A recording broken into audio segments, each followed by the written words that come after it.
Es un placer para mí estar nuevamente con todas y todos ustedes a través de TV UNA y este espacio denominado La Voz de la Academia. Agradecemos como siempre que estén pendientes de los temas que aquí abordamos para todos ustedes. Siempre les decimos que este espacio es para abordar temas de país, temas de nuestra universidad e incluso temas internacionales.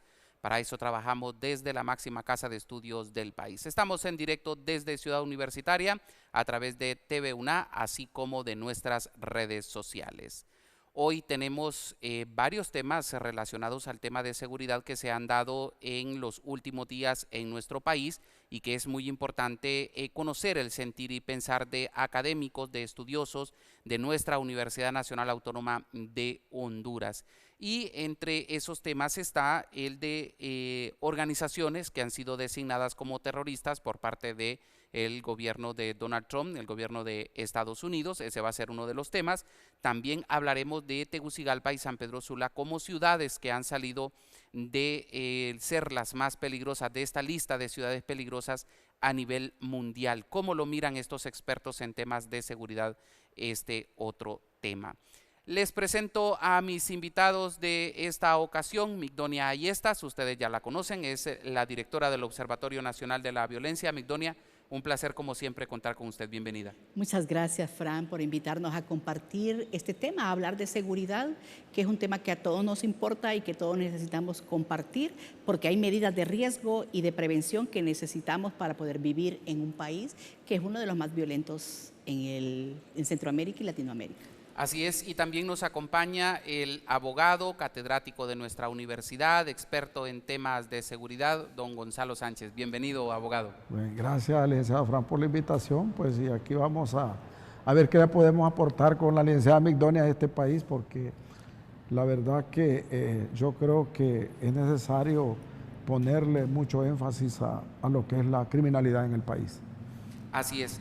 Y vamos a comenzar abordando el tema relacionado a esta designación que se hace desde Estados Unidos a diferentes organizaciones o estructuras criminales nacionales e internacionales como terroristas. Y vamos a ver una imagen en la cual podemos observar la lista que ha presentado el Departamento de Estado de Estados Unidos, de las cuales pues entre ellas está la Mara MS-13, pero también está el Tren de Aragua, muy famoso sobre todo en la zona del sur de América, y que poco a poco pues ha ido incrementando, subiendo hasta llegar a los Estados Unidos, el cártel de Sinaloa, el cártel de Jalisco Nueva Generación, el cártel del noreste, que más conocido en nuestro país como los Zetas. Ya sabemos que varios hondureños pues han caído en garras de esta organización. También está Nueva Familia Michoacana, el cártel del Golfo y el Cárteles Unidos. Migdonia, ¿cuál es su punto de vista sobre esta determinación del gobierno de Estados Unidos de denominar los terroristas estas organizaciones? Mire, en primer lugar, lo que dicen los gobiernos, la autodeterminación de los pueblos. Cada uno de los países determina cuáles son sus amenazas externas para poder definir cuáles son las estrategias que va a desarrollar. Si vemos de esos 6, hay 4 o 5 que son mexicanos, los Zetas, Jalisco Nueva Generación, la familia michoacana y demás. Pero hay uno centroamericano, sí, que es la Mara 13, y yo aumentaría la Mara 18, que es la que no está ahí. Y hay uno en Suramérica, que es el Tren de Aragua, que es compuesta por venezolanos y que ya nos han dicho que están acá.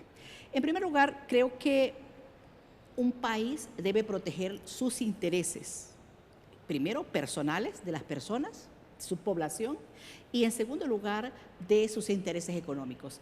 El problema del crimen organizado, y en este caso transnacional, es que debilita las instituciones, pero afecta el flujo económico o la inversión que se genera en los países. Y eso es el problema que se tiene con todos estos carteles de la droga, que la mayoría son carteles de la droga, que están afectando a sur, centro y Norteamérica. Y obviamente a quien más les afecta precisamente porque son ahí donde se distribuye mucha de esa droga que trasladan a Estados Unidos y afecta mucho a la población. Ahí es donde yo veo uno de los principales problemas, porque el proteger los intereses y la seguridad nacional es algo básico para un país. Eso está haciendo Estados Unidos y eso lo debe hacer cualquier país que quiera y que proteja a su población. ¿Su comentario en relación a este tema, abogado? Bueno, comparto en su totalidad con la licenciada Migdonia, en su totalidad. Yo creo que cada estado es soberano, ¿verdad?, de buscar las formas o las estrategias para frenar la criminalidad que está afectando a Estados Unidos. Sabemos que la droga les ha hecho un daño pero terrible a la juventud en los Estados Unidos. Ha sido tremendo eso. Entonces, parece ser que el presidente Donald Trump le está poniendo mucho énfasis a esto de combatir estos carteles. Y, ojo, algo bien importante. La pregunta es, ¿por qué los declara terroristas? Porque es más fácil poderlos encarcelar y poderles decir... dar seguimiento. Es correcto, sí. Encarcelarlos e imputarles un delito grave, más grave del que puede ser actualmente. Entonces por eso los declaran terroristas, solo con el único propósito pues de que atrapar a estas personas. Y me llamó la atención las declaraciones creo que fue de Rubio que dijo, o la embajadora, no sé quién fue la que dijo, y hay del que colabore con estos grupos, tendrán consecuencias. Eso hay que tomarlo muy en cuenta. Así es. Confírmeme, compañeros, si tenemos lista las palabras del ministro de Seguridad hablando del tren de Aragua, porque en su momento de la Secretaría de Seguridad se dijo no hay presencia del tren de Aragua en Honduras, pero la viceministra dijo sí hay presencia del tren de Aragua. Yo escuché a un policía, creo que es de la jefatura del lugar de donde soy, del Paraíso, cuando dijo que muchos de los venezolanos que pasaban por el departamento del Paraíso, especialmente por Las Manos y Trojes, que habían algunas de las personas que eran miembros del tren de Aragua y que había un grupo de narcotraficantes muy pequeño en el Paraíso que recientemente mataron a la persona y que estaba reclutando a estos para conformar ese tren de Aragua en Honduras. Es decir, que desde sus propias instancias la Secretaría de Seguridad aceptó que ya hay tren de Aragua en el país y sobre todo en el departamento del Paraíso, que es de donde estaba hablando ese oficial de policía. Si quieren, veamos y escuchamos las declaraciones del ministro de Seguridad en relación a este tema. Nosotros, como país, en el año 2010, 11, 12 y 13, con las ciudades de Tegucigalpa y San Pedro Sula, estuvimos apareciendo en el top 10 a nivel nacional. De hecho, San Pedro Sula, 3 años consecutivos, fue considerada como la ciudad más violenta del mundo. No es esa la entrevista, por favor, tan rotuladas ahí. ¿Usted sí cree que haya presencia del tren de Aragua en Honduras? Yo pienso que sí. Yo pienso que sí, por ese trasiego de venezolanos que ha pasado por el país sin ningún control. Exacto. Porque hablemos claro, no ha habido control de estas personas. Pero esto, yo le doy la razón hasta cierto punto a Estados Unidos que tome esas medidas. Ya tuvo la experiencia cuando Fidel envió a los Marielitos a Miami. Los Marieles, esa organización criminal, es una organización criminal que le creó problemas a los Estados Unidos allá. El FBI tuvo que enfrentarse con estas personas, los tales Marielos que decían los Marielitos. Entonces ya Estados Unidos ya tiene experiencia y luego estos cárteles también que también le están causando un daño tremendo. Escuchaba a un ex agente de la DEA hoy por la mañana en las noticias de apellido Vigil, que dijo que si efectivamente estaban operando en Estados Unidos este cartel de Aragua, que estaba operando, pero que dijo que era mínimo, que hubo unos cuantos miembros. Entonces, si en Estados Unidos es mínimo, me pregunto cómo será en el área centroamericana, que no tenemos la tecnología, no tenemos los recursos suficientes como para combatir a estas estructuras. Entonces yo pienso que sí, yo creo que pueden estar operando en Honduras. No estoy muy seguro, pero sí creo que como está la situación del país, considero que de repente pueden estar operando. Y a mí me preocupa porque entiendo que es una organización bien sanguinaria, ¿no? Entiendo que en varias ciudades de Venezuela, de todo de lo que es América del Sur, ha sembrado el caos esta organización y imagínense, y que poco a poco vaya subiendo en toda esta área es mucho más fuerte. Ahora sí tenemos listo el video del ministro de Seguridad dando declaraciones al respecto. El Tren de Aragua es una organización criminal de mucho interés para organizaciones policiales nacionales. De hecho, hay diferentes estudios, inclusive creo que se van a señalar o se están señalando como organizaciones terroristas, como ya sucedió lo mismo con la MS-13. Este tema saltó a la opinión pública por la incidencia del hondureño Byron Ruiz, que fue asesinado en Guatemala, precisamente por las actuaciones que realizaba él en algunas estructuras criminales dedicadas al narcotráfico. Se capturó, como de todo es sabido, un ciudadano de origen venezolano y ahí saltó eso. Nosotros como institución policial y como Secretaría de Seguridad, desde hace algún tiempo estamos capacitando a nuestro personal, estamos trabajando con la Dirección de Inteligencia Policial y con intercambio de información con otras organizaciones policiales del mundo, precisamente para estar al tanto de cómo funciona esta organización criminal. En todo caso, podemos declarar enfáticamente que no existe la presencia de esa estructura criminal acá, pero como Policía Nacional estamos preparados para hacerle frente sin ningún problema. Bueno, el ministro dice de que no existe esta organización criminal en el país, pero que están preparándose. ¿Cómo analiza estas palabras, abogado?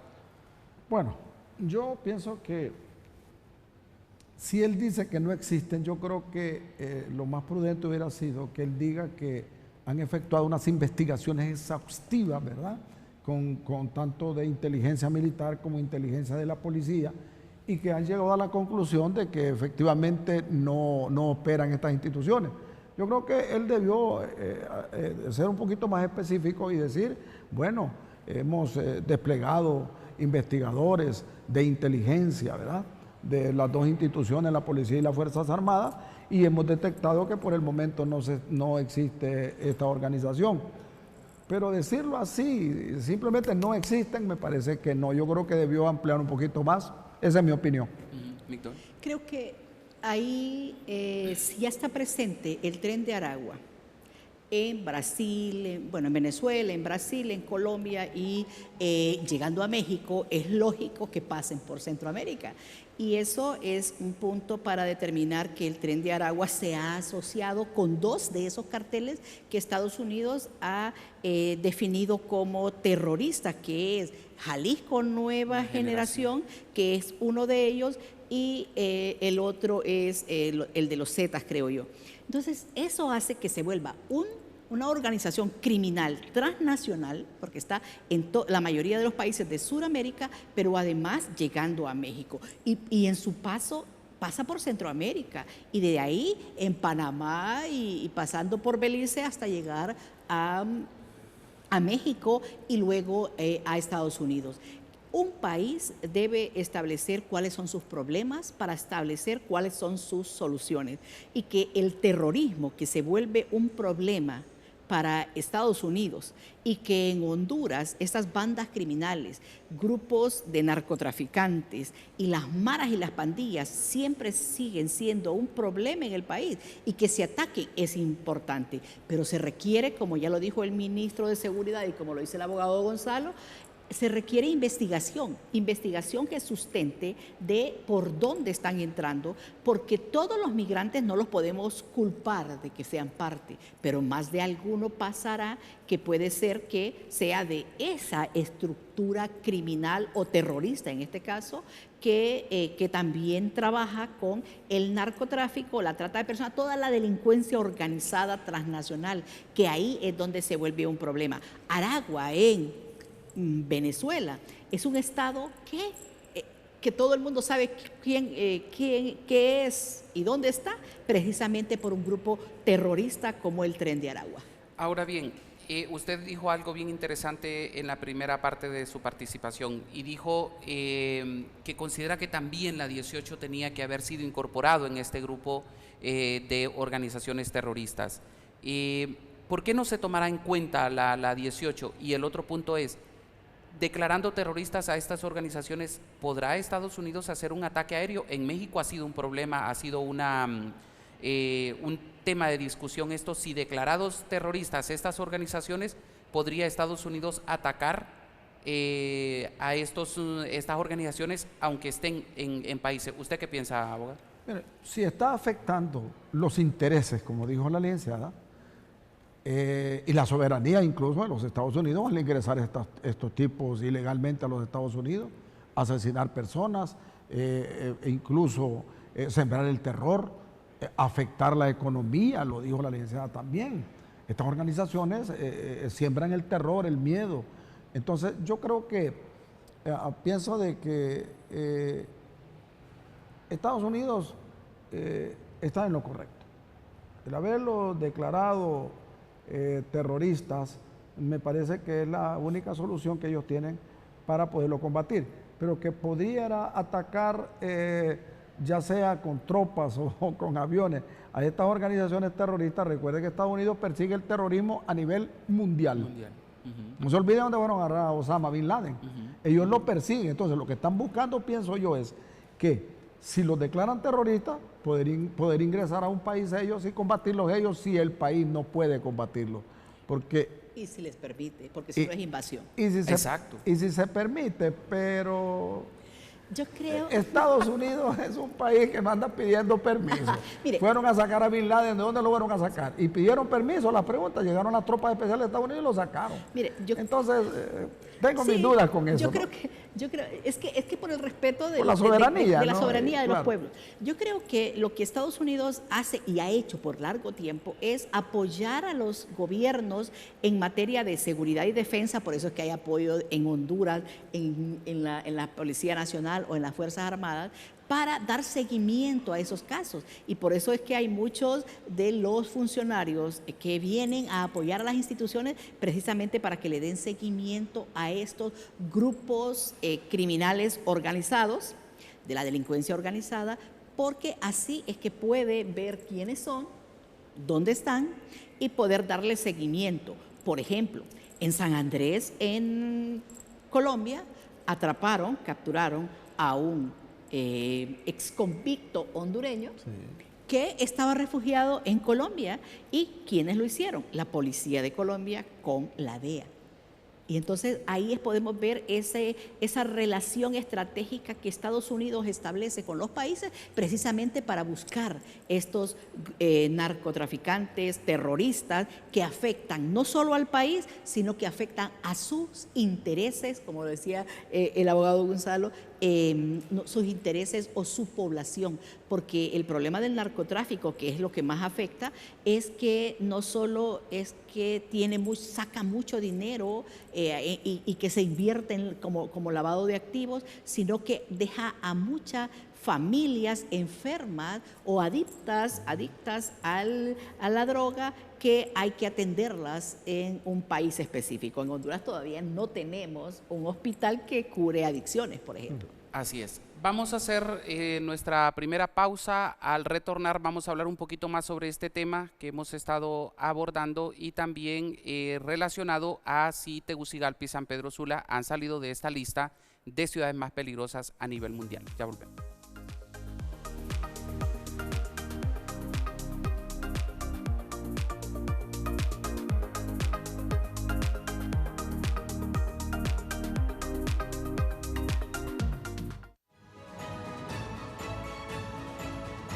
Sintoniza TV UNA, el canal de la Academia.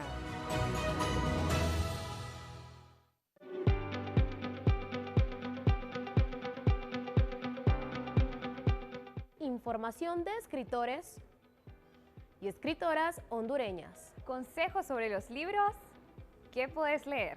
El análisis literario a cargo de los expertos. Los mejores precios en los productos de la librería universitaria. ¡Diálogos entre libros!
Gracias por continuar con nosotros. Estamos desde Ciudad Universitaria abordando temas de seguridad de nuestro país con nuestros invitados.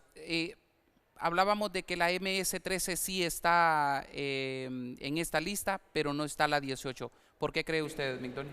Bueno, tienen el mismo accionar, tienen una lista y catálogo de delitos que desarrollan, incluyendo la extorsión, la venta de drogas, los homicidios o los sicariatos y muchas de esas actividades, incluyendo el lavado de activos también, que ejerce una u otra. Una más sanguinaria que otra pero entonces la pregunta es ¿por qué la 13? ¿Será porque tiene mayor penetración en Estados Unidos y no la 18? ¿Y que tiene más efectos en afectación a su población, a sus intereses?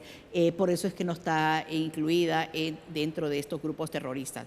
Pero si sigue el mismo accionar y no se desarrollan las investigaciones para frenar estas dos maras, pronto estará en ese séptimo lugar de esta lista de los terroristas, los grupos terroristas que son narcotraficantes en Estados Unidos. ¿Usted por qué cree que no está? Sí, yo estoy extrañado por qué no aparece la pandilla 18, porque es el mismo modo operandi, sí. Operan igual, no cambia, pero creo, y puedo que me equivoque, recuerde que la Mara Salvatrucha nace en los Estados Unidos, en Los Ángeles. Sí. Entonces, para los norteamericanos, de repente, como esa estructura criminal nació allí, entonces ellos la conocen muy bien y por eso es que la declaran a ellos. Pero como decía la licenciada, realizan las mismas actividades: secuestros, asesinatos, descuartizados, extorsión. Bueno, una serie de cosas, son iguales. Y que una es más violenta que la otra, también eso es muy subjetivo. Ambos asesinan y matan si no se paga la extorsión. Entonces, yo estoy extrañado porque a la 18, pero sí le atribuyo a que como esta M13 nace en los Estados Unidos, es casualmente la que ellos declaran terrorista. Ese es mi criterio. Y el otro que siento que nos hizo falta un poco más. ¿Creen ustedes que Estados Unidos podría atacar desde allá a cualquiera de estas organizaciones? En México han estado así como quien dice que preocupados porque el mexicano es muy protector de su soberanía, ellos son muy nacionalistas. Entonces dicen no vamos a permitir una invasión, aún sabiendo que es en contra de cárteles. Yo creo que no. Yo creo que, como ya explicaba antes, va a apoyar a las instituciones del Estado de cada uno de sus países para investigar y poder capturar y luego en Honduras extraditar a estos grupos criminales. Pero una invasión como tal, no, aunque con el presidente que tiene en Estados Unidos habría que considerarlo, ¿no? Pero el respeto a los pueblos, a las relaciones que se tienen, no lo van a hacer, van a apoyar para mí van a apoyar a los países para que tengan mejor investigación sobre estos grupos terroristas y que poder capturarlos dentro del país o fuera de ellos. Ya vimos que los narcotraficantes hondureños hasta en Haití los capturaron, ¿no?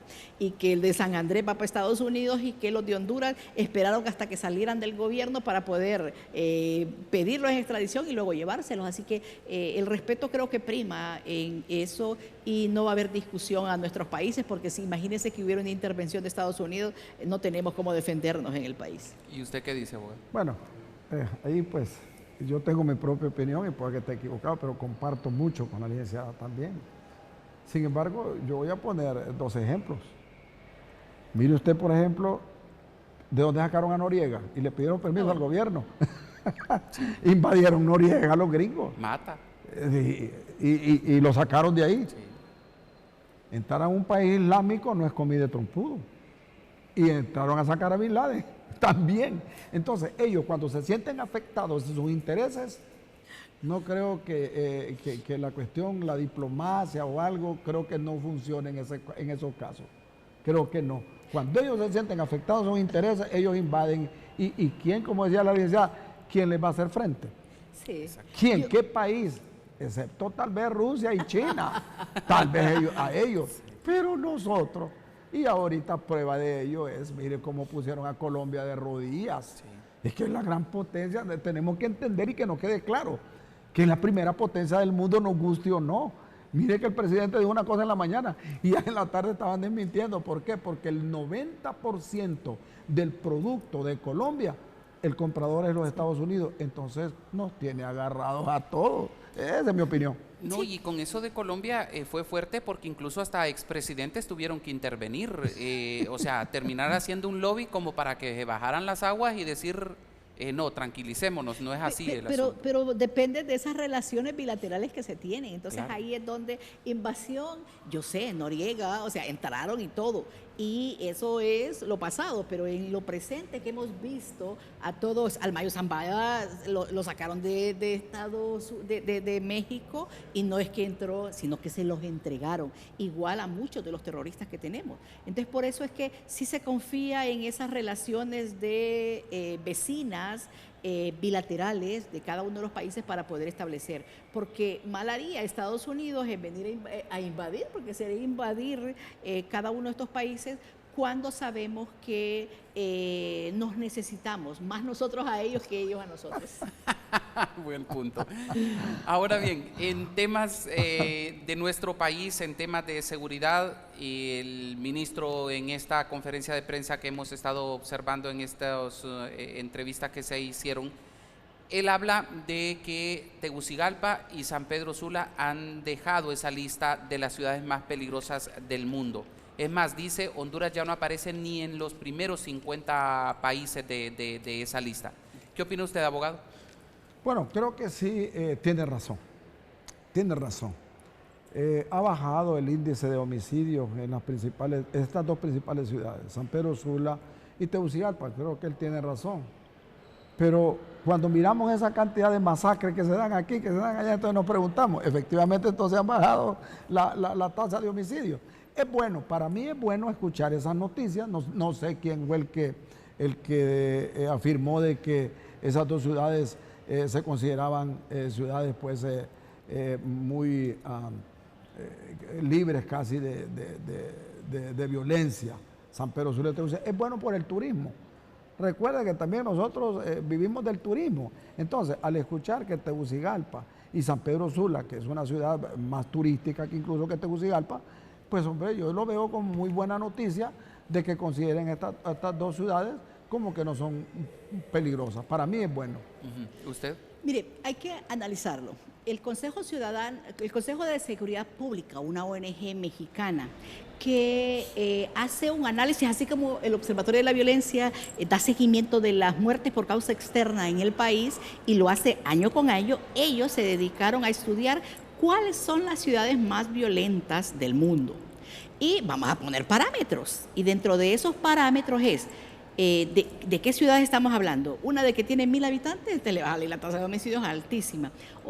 ¿Cuáles? Entonces comparémoslas. Y lo que hicieron fue unas ciudades que tienen más de 300.000 habitantes. En Honduras, ¿cuáles son las ciudades que tienen más de 300.000 habitantes? Solo es Tegucigalpa, 1.200.000 más o menos, y San Pedro Sula, yo creo que ya está llegando al 1.000.000 de habitantes. Y luego que podríamos pensar, Choloma no llega todavía, La Lima tampoco. Otras ciudades, Catacamas, no, son ciudades pequeñas que no tienen tantos habitantes. Por lo tanto, de Honduras, cuando se hace este análisis de todas las ciudades de más de 300.000 habitantes en el mundo, entonces ahí entra en ese ranking Honduras. Llegó un momento que San Pedro Sula ocupó el primer lugar, y fue en el 2013, si no más no recuerdo, en esos años, que ocupó el primer lugar como ciudad más violenta. Y eso, obviamente, en ese ranking, ¿qué les dice? Es una ciudad donde te matan en la calle, donde te roban en la calle, donde caminar es un problema, y por lo tanto desalienta el turismo y la inversión. Y eso ha hecho que siempre estemos entre los países más violentos del mundo. Y no es cierto que no haya violencia. Sí hay violencia. Día con día mueren entre 6 o 7 víctimas. Pero si lo analizamos y comparamos con el año 2011, que teníamos una tasa de 86.5 por cada 100.000 habitantes, a tener 27 por cada 100.000 habitantes, el año 2024, sin duda, se ha reducido la violencia. Pero no significa que no hay, sí hay. Y hay grupos especialmente vulnerables. Y en San Pedro Sula y en Tegucigalpa sigue habiendo violencia. No al nivel que se ponga y se posicione en ese ranking de ciudades más violentas, porque está ocupando el 50 lugar de 50 ciudades más violentas. Es decir, sale de esa lista negra. Y eso es importante, como decía el abogado Gonzalo, precisamente porque las ciudades necesitan que se mejoren muchos. Y el tema de seguridad es un tema importante. ¿Que hay que avanzar? Sí. ¿Porque han reducido los homicidios? Sí. Pero hay delitos de alto impacto como la violencia contra las mujeres, la violencia contra grupos específicos, por ejemplo, el del transporte público, o los homicidios múltiples, lo que la gente comúnmente llama maras, que causan, masacres, los homicidios múltiples que causan impacto, 3 o más, en una misma escena de crimen, a cualquiera le da miedo. Y la gente va a decir, esto es un país que sin estar en guerra, hay mucha violencia. Y ahí es donde está el problema. Por eso es que cuando se seleccionan esas ciudades, y se reduce esa violencia en estos dos municipios, entonces hace que no estén en ese ranking que el Consejo Ciudadano de Seguridad Pública de México cataloga a estas ciudades. Pero México tiene muchas, obviamente. Claro. Fue 2011, 2012, 2013 y 2014, 4 años consecutivos que San Pedro Sula figuró en la lista como de la ciudad más peligrosa del mundo. Vamos a ver qué dice el ministro de Seguridad sobre este tema, porque ellos en esta conferencia de prensa que dieron el pasado 20 de febrero, ahí habló de este tema. Nosotros, como país, en el año 2010, 11, 12 y 13, con las ciudades de Tegucigalpa y San Pedro Sula, estuvimos apareciendo en el top 10 a nivel nacional. De hecho, San Pedro Sula, 3 años consecutivos, fue considerada como la ciudad más violenta del mundo. Con las estrategias que se están implementando, a pesar de todo el debate que hay en torno, pero la verdad siempre sale a relucir.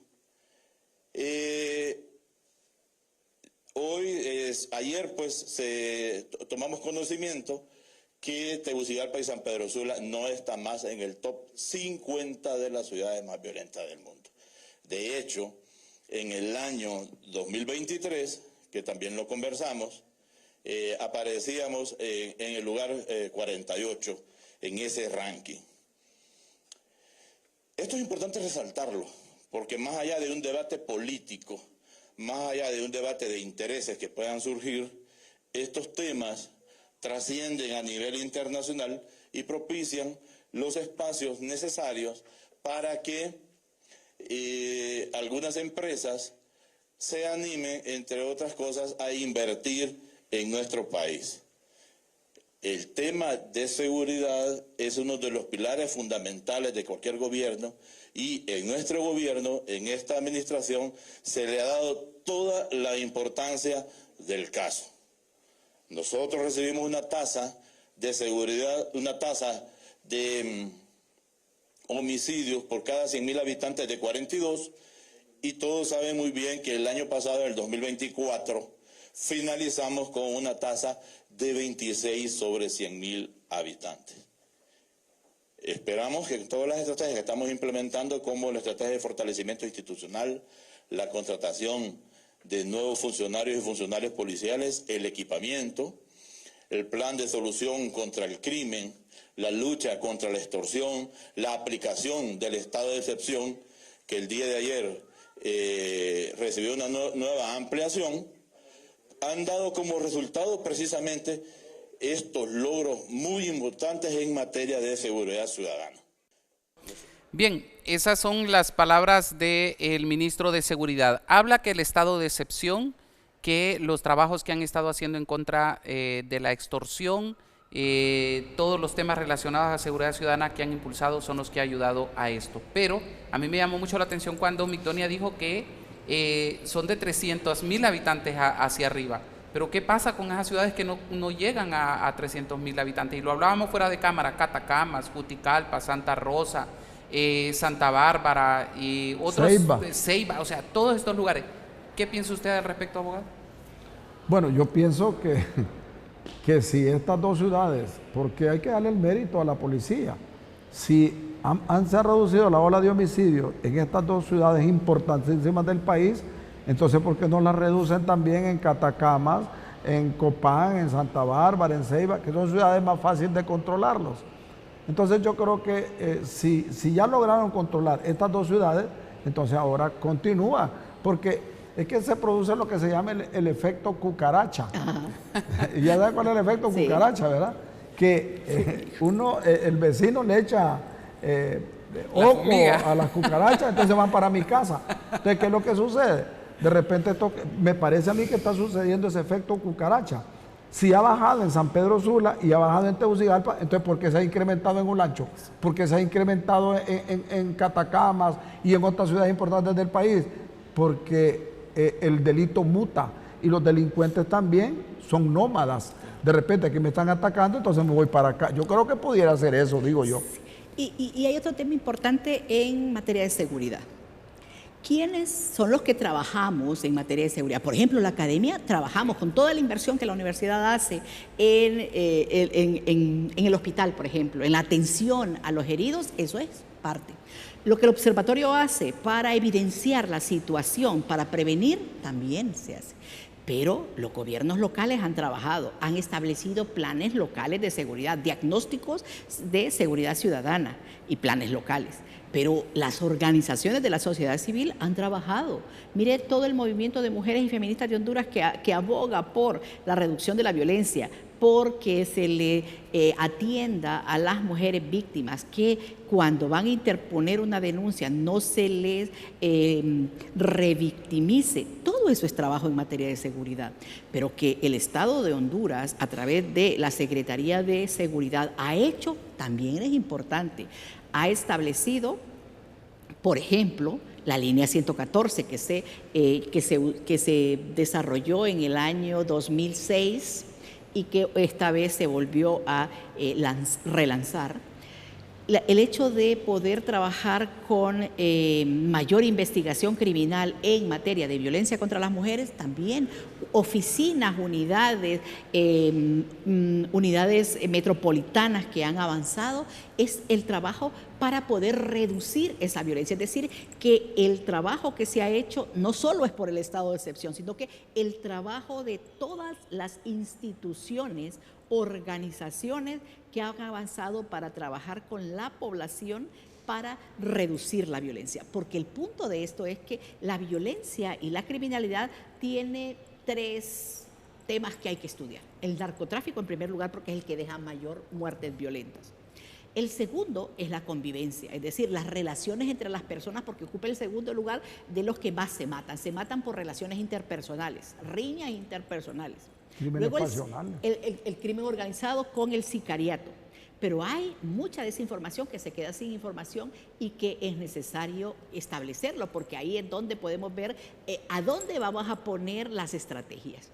Y eso hace que se reduzca la violencia y la criminalidad. Todas las estrategias que entre todos, la academia, las organizaciones de sociedad civil, la Policía Nacional, las instituciones de seguridad y justicia, son las que se pueden establecer que han hecho un todo coherente para reducir la violencia y la criminalidad. Porque el 2011 hasta el 2024 se ha visto un esfuerzo en materia de seguridad para reducirla, que cada uno de los gobiernos ha aportado para poder evidenciar, porque el tema de seguridad es que ha puesto y ha quitado presidentes. Así es. Y entonces eso hace que los candidatos presidenciales tengan que hablar sobre cómo nos va a garantizar la seguridad, la convivencia y la libre locomoción a los ciudadanos. Y eso tiene que ver con la seguridad.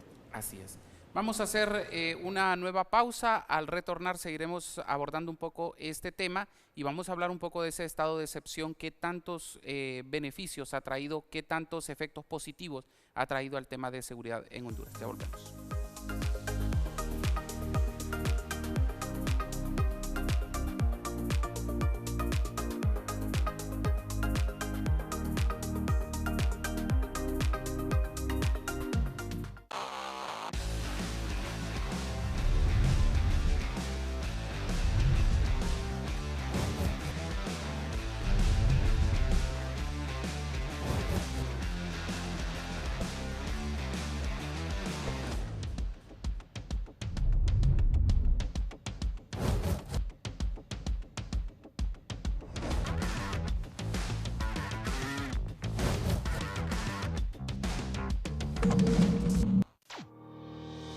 En el plano internacional, la UNA por primera vez en la historia ocupa el primer lugar de universidades centroamericanas en el ranking CIMAGO, ranking que refleja el impacto del conocimiento generado por una institución en la comunidad científica internacional.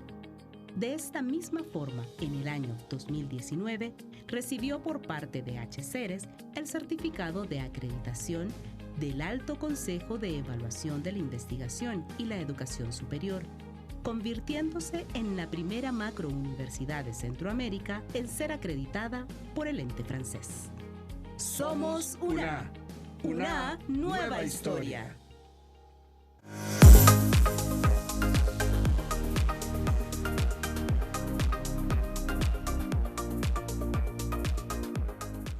Estamos hablando de temas de seguridad, temas relacionados con nuestro país. En el primer bloque estuvimos hablando sobre estas organizaciones criminales que desde Estados Unidos han sido nombradas como organizaciones terroristas. También hemos estado hablando sobre que tanto San Pedro Sula como Tegucigalpa han salido de esas ciudades más peligrosas en el mundo. Y el ministro de Seguridad ha hablado y ha dicho que una de las que ha ayudado es el tema relacionado a el estado de excepción. ¿Qué opina usted, abogado? El estado de excepción, bueno, yo soy de los que creo de que de cualquier manera sí ha sido bueno.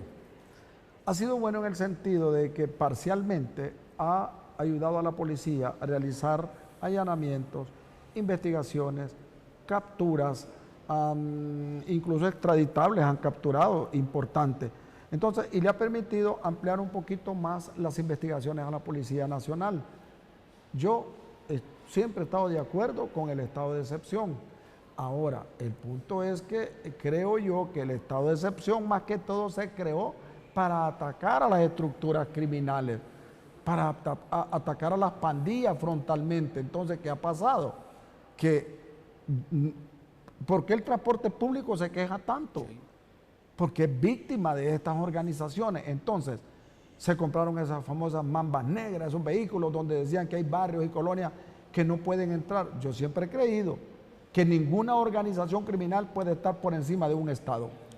Cuando el Estado dice hasta aquí nomás, se les terminó la fiesta, se les terminó. Tenemos el ejemplo de Colombia. Del Salvador. Del Salvador. Y del Salvador. Dijeron, bueno, hasta aquí nomás se les terminó la fiesta. ¿Qué? Voluntad política por parte del presidente. ¿Qué pasó en Colombia? Igual voluntad política por parte del gobierno, apoyado por la DEA, que conste, ¿verdad? Que conste, apoyado. Entonces, se les terminó la fiesta. Entonces, yo me pregunto en Honduras, ¿por qué no utilizamos esa frase de decir, bueno, se les terminó la fiesta, vamos con todo? Fiscalía, Congreso Nacional, Corte Suprema de Justicia, Fuerzas Armadas, la Policía Nacional, la Comisión Nacional de Banca y Seguro, que lo mencionaron también. Pero la pregunta es, ¿le dejamos solo eso a la policía? No, no puede solo.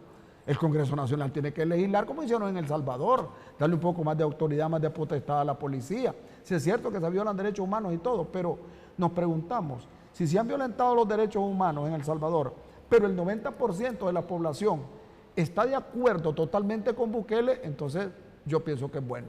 Esa es mi opinión. Esa es una opinión muy personal. No, y es respetable, o sea, sí, por el hecho de que cada uno de nosotros tiene su punto de vista sobre ese tema. Correcto. Hay gente que en Honduras el tema de Bukele ni le gusta abordarlo. Hay gente que el tema de Bukele dice no, pero hay gente que dice estamos de acuerdo con lo que Bukele ha hecho y queremos a alguien en Honduras que haga lo mismo. Que un presidente como él en Honduras, exacto, me han dicho a mí. Mire, yo creo que el estado de excepción debe ser la excepción y no la regla, y no la norma.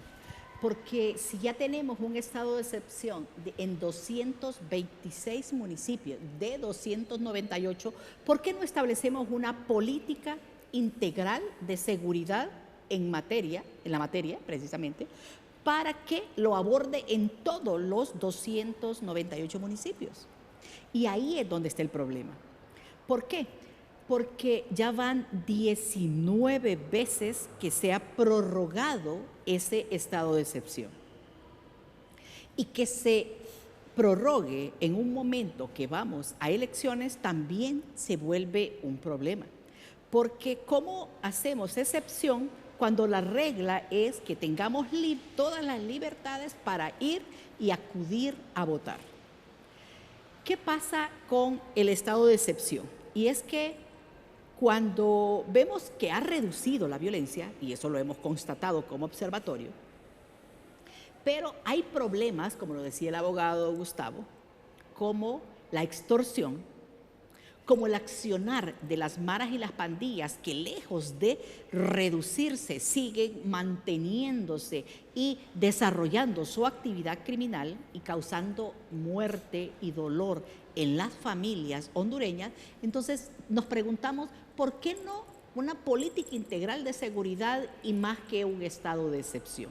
Por eso es que hay que revisar todas esas acciones, porque cuando hacemos esfuerzos desarticulados, porque en la política integral de seguridad sí tiene que haber esfuerzos articulados interinstitucionales, entonces eso va a ayudar a mejorar la seguridad del país. Porque ¿de qué estamos hablando cuando hablamos de que queremos mejorar la seguridad? Y es que el ciudadano común y corriente pueda caminar libre, sin miedo ni amenazas que le genera el delito. O que una persona pueda establecer su negocio sin miedo a que lo extorsionen. Y eso todavía está pasando. Sé que no es fácil, porque si hubiese una verdadera investigación criminal que se sustente con hechos dubitables, dirían los abogados, ¿no? Con hechos que pueden probar ante un juez, que se interponga acción penal y que se pueda judicializar, eso sería lo mejor que podríamos tener en un Estado de Derecho. Porque de lo contrario, lo que estamos haciendo es medidas paliativas, estado de excepción, luego intervenciones en barrios y colonias que al final hacen el efecto cucaracha que usted decía. Hoy está la instituciones del Estado en ese barrio y los mareros y los grupos criminales que controlan ese barrio se van para otro, conquistan el otro barrio, y cuando el Estado se va, porque no siempre está presente en esos barrios, entonces regresan al territorio que tenían conquistado y no sueltan el que conquistaron. ¿Qué se llama eso? Empiezan a avanzar en el control de más territorios, más barrios, más colonias y más municipios en el país. Y ahí es donde tenemos el problema. Lo que se requiere es que haya investigación sustentada para que mandemos a la cárcel a los responsables de muchos de los delitos, incluyendo los homicidios múltiples, la venta de drogas, el trasiego de drogas, incluso el que no hemos hablado y que está causando tanto problema en el país es, aparte del control del territorio, es la siembra de plantas de coca en muchos de los departamentos que en este momento están teniendo muchos problemas, como Olancho, Lloro y ahí también Colón y otros departamentos que están siendo afectados, porque ya en Patuca, en el departamento del Paraíso, también están sembrando plantas de coca. Ya los narcotraficantes van más adelante de nuestros policías, precisamente porque tienen el dinero y todo lo que conlleva ese dinero, ¿no? Comprar armas, comprar toda la logística que necesitan para desarrollar su actividad criminal. Así es. El ministro de Seguridad se refirió, usted habló de este tema relacionado a las elecciones y el estado de excepción, y el ministro de Seguridad también habló de este tema, y me gustaría que escucháramos lo que él dice al respecto. El estado de excepción y las elecciones internas, bueno, recordemos para qué funciona el estado de excepción. El estado de excepción faculta a la Policía Nacional y a la Policía Militar del Orden Público a tres cosas: a la realización de allanamientos de morada sin previa orden judicial, a la realización de allanamientos de morada fuera del horario establecido, que son de 6 de la mañana a las 6 de la tarde, y a la aprehensión de personas vinculadas a un ilícito penal sin orden de captura.